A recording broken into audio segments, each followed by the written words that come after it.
Hello students, let us learn general science from the book Science Square for class 5. Let us learn the chapter 3 plants reproduction.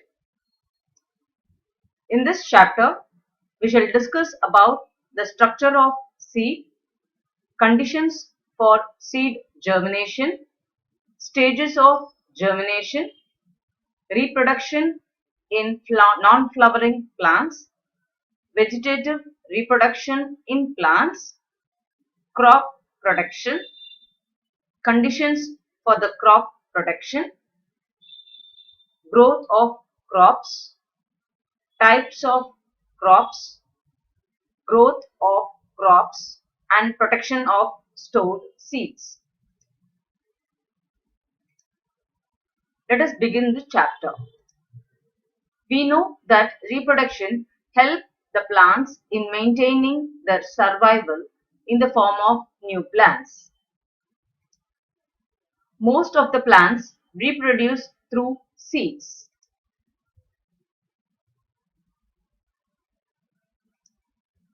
The ovary and the other parts of the flower changes into fruit. You know that the fruit contains seeds. Seeds grows into a new plant by germination. Non-flowering plants also reproduce through spores. Some parts of the plants such as roots, stems and leaves also reproduce. Let us now learn about the structure of a seed. Though plant produces many seeds, not all the seeds will grow. Some are eaten by animals or destroyed by heat or rain. Some may not get the right soil or enough air and water. Therefore, only few seeds get a chance to grow into a new plant. The structure of a seed has an outer covering known as seed coat. The seed coat protects the baby plant known as embryo. It has a tiny hole to allow water to enter.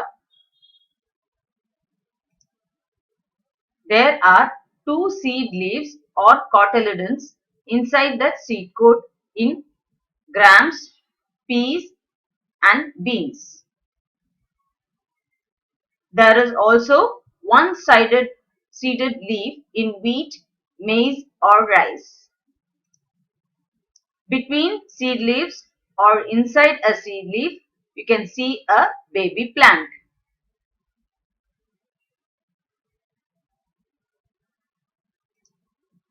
This baby plant has a tiny shoot and tiny root.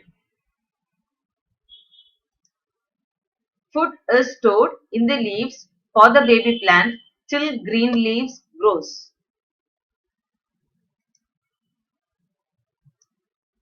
Let us now learn what are the conditions for the seed to germinate. The seed needs oxygen to breathe, which is obtained from the air and is trapped in the soil. Therefore, seeds are sown not too deep but near the surface of the soil to let them get air. When water is absorbed, the seed swells up and the seed coat gets ruptured. This allows the baby plant to come out. The seed needs proper warmth for its cells to become active and grow. A moderate temperature of 25 to 35 degrees Celsius favors the germination. So, for germination, the seed requires oxygen, water and proper temperature.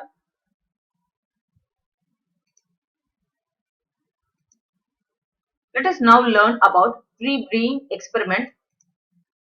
Take 3 matured and dried bean seeds. Tie them to a glass slide.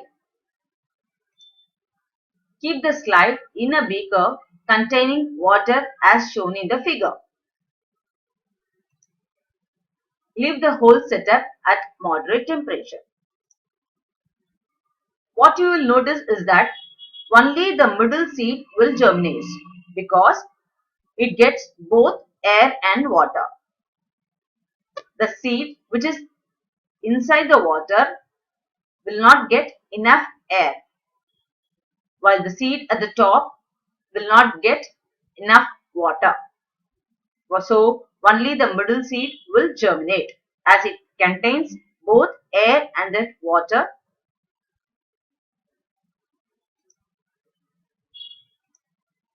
Let us now learn about different stages in germination. We know that seeds grows in a stages. In the first stage, the root comes out of the soft, moist seed coat, followed by the shoot.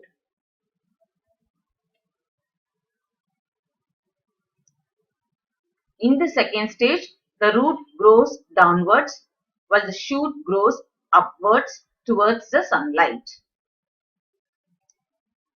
In the third stage, the green leaves begin to grow. The new plant at this stage is called seedling.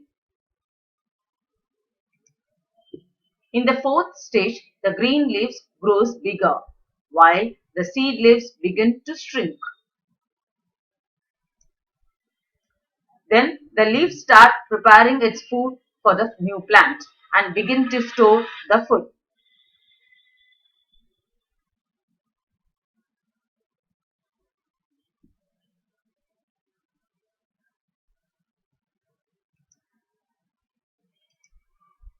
Let us now learn about how reproduction takes place in non-flowering plants.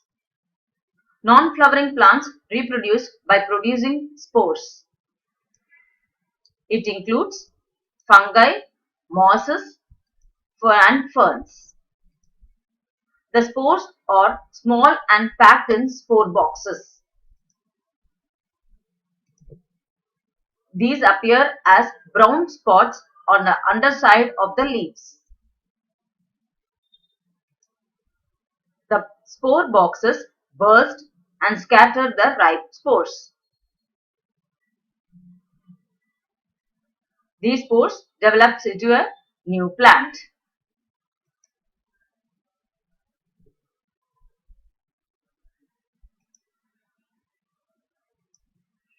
Let us now learn about vegetative reproduction. We know that roots, stem and leaves are the vegetative parts of the plant.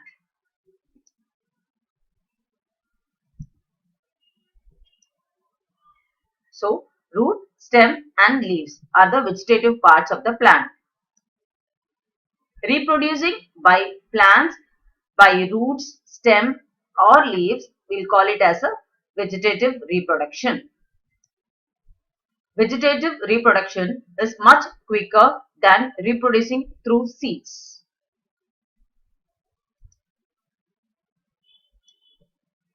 Let us now learn how vegetative reproduction takes place by roots. In plants like sweet potato, radish, turnip, carrot, etc., stores food in their roots.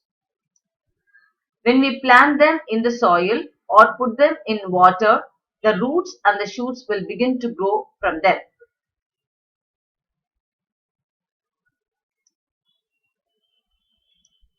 Let us now learn how reproduction takes place from underground stem. In some plants like potato and ginger, the underground stems store food. These plants produce buds. When we plant these buds into the soil, a new plant grows from the bud. Onion is called a bulb because it is shaped like a bulb. Hence, reproduction in underground stem takes place in potato, ginger and onion, where the foods are stored in the underground stem. We plant bulbs of onion into the soil to get new plants from it. Let us now learn how vegetative reproduction takes place by runoff. Plants like strawberry, grasses and mint have weak stems. Their stems creep along the ground with side branches from the creeping stem. You can see the diagram showing the stems creeping along the ground with side branches.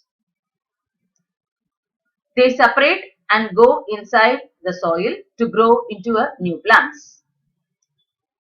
Since these stems looking as running on the ground, they are called runners. Let us learn how the vegetative reproduction takes place through stem cuttings. Sugarcane and rose plants are grown from the stem cuttings. A stem cutting with buds is planted into the soil. The cutting grows into a new plant after a few days.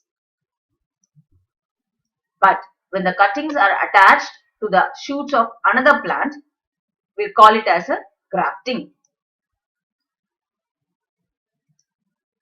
This method helps to give sweet mangoes when a branch of cutting of a sweet mango on the stem of a sour mango tree.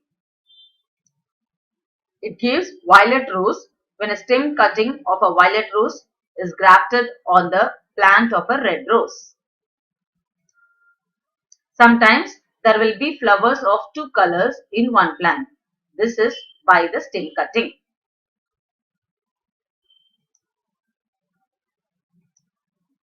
Let us learn how vegetative reproduction takes place by layering. The side branch of a jasmine plant is bent towards the ground and a portion covered with moist soil. So, layering takes place in a jasmine plant. The side branches of a jasmine plant is bent towards the ground while the growing tip is exposed. You can see that in the diagram showing growing tip is exposed while the ground part has been covered with the soil. After some days, new roots begin to develop. Then the branch is cut and the new plant with soil is planted at another place. New plants of raspberries are also grown in this way.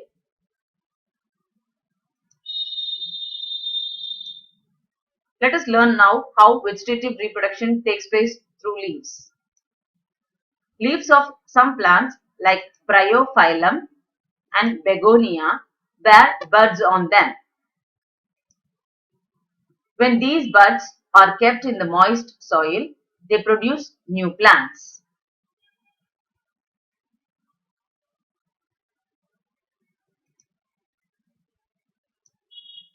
Let us now learn what is meaning of crop production. Most of our food comes from plants like wheat, maize, rice, etc. These are called food plants. We need to grow them in large numbers to meet the demand of the growing population. Growing food plants at a large scale is called a food crop.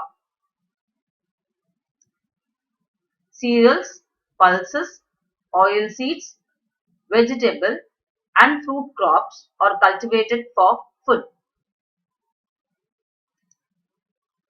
We also grow crops of medicines, tobacco, coffee, tea, rubber and fibers.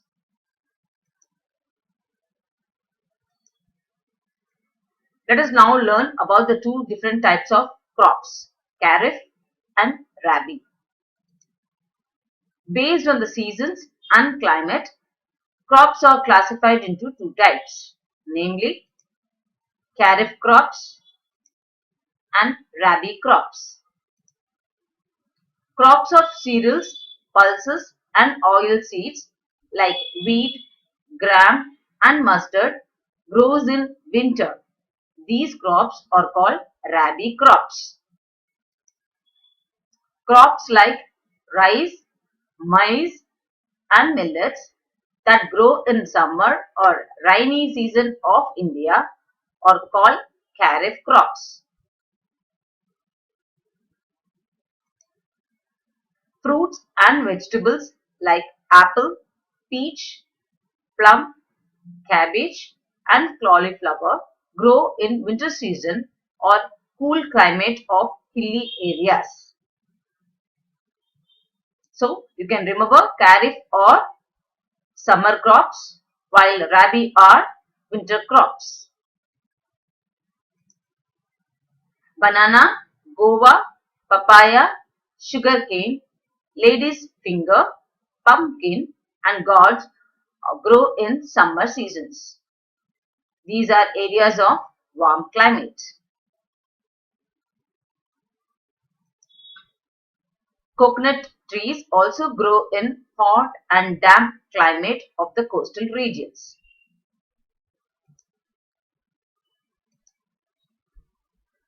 What does the crop require? Most of the crops like rice and jute needs a well aerated sandy soil, which is also known as clayey soil, because this soil has maximum amount of water to keep the roots in water. These crops grow well in Bengal region. So clayey soils have the capacity to hold maximum amount of water required for the plants to keep in their roots without any air. Crops like groundnut and cotton are grown after a rain and make use of little water that remains stored in the soil. These grow well in central and western India. Wheat is grown more in sandy and irrigated soil of Punjab and Uttar Pradesh. Millets are grown more in sandy soil like that of Rajasthan with less amount of water. Tea is grown in Darjeeling, Assam and Nilgiris. This is because the rainwater falling on slope flows down leaving the soil wet, but the plant's roots do not remain immersed in the water.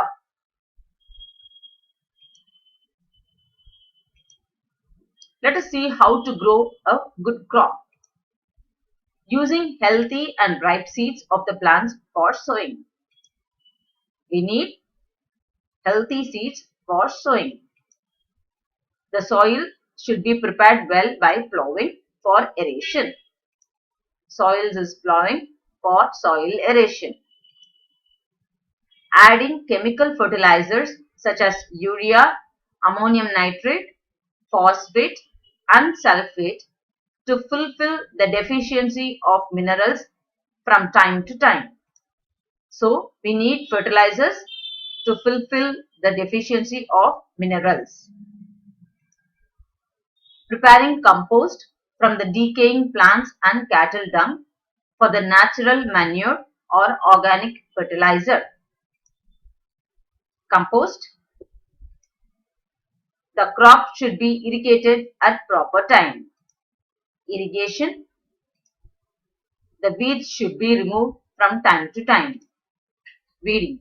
So, for a good crop to grow, we need healthy seeds for sowing. Soil aeration is done by plowing. Deficiency of minerals is fulfilled by fertilizers. Compost.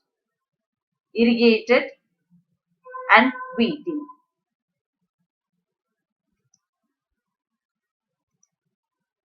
Let us now learn how to protect the crops. We know that herbivorous animals like cows, buffaloes, and goats graze up the top parts of the plants but also crush and damages them. Hence, the fields should be properly fenced with barbed wires. Rats, birds, and squirrels eat up the fruits and grains of the crop plants. Hence, they should be kept away from the fields. The spraying of chemicals like DDT and gamaxin prevent the insects like aphids, grasshoppers, and caterpillars from eating the leaves of plants and fruits. But these chemicals are absorbed by the plants and passed on to the humans, which is not used in nowadays. Weeds are removed by spraying weedicides. Harmed leaves and fruits are removed as early as possible to prevent the spread of insects. Fungi, viruses, and bacteria cause several diseases in crop plants. Hence, a dilute fungicide is sprayed to the plants. Let us now learn how to protect the storing of seeds. Seeds of cereals is a main part of our food. Hence, we need to raise the seed crops and store them for years. If the seeds get damp, they become rotten and spoilt by fungi, and hence the godowns should be kept dry. The seed needs to be stored in airtight sealed containers so that rats and insects could not reach them. The seeds should be washed well before using them to prevent possibility of spoiling by chemicals mixed in it. So, the three ways to protect the seeds is that the godowns should be dry, the seeds need to be stored in airtight sealed containers, and the seeds should be washed well before using. Let us have a chapter recap. Plants reproduces by germination of seeds or spores or by growing from roots, stem and leaves. A plant grows so many seeds to have a chance that at least some of them grow. A seed has a baby plant and stored food in it. Water, air and suitable temperature are necessary for seed germination. Growing certain plants at large scale is called a crop. Better crops are grown by using healthy seeds, proper soil preparation, adding fertilizer, proper irrigation, and good care. This ends the chapter 3.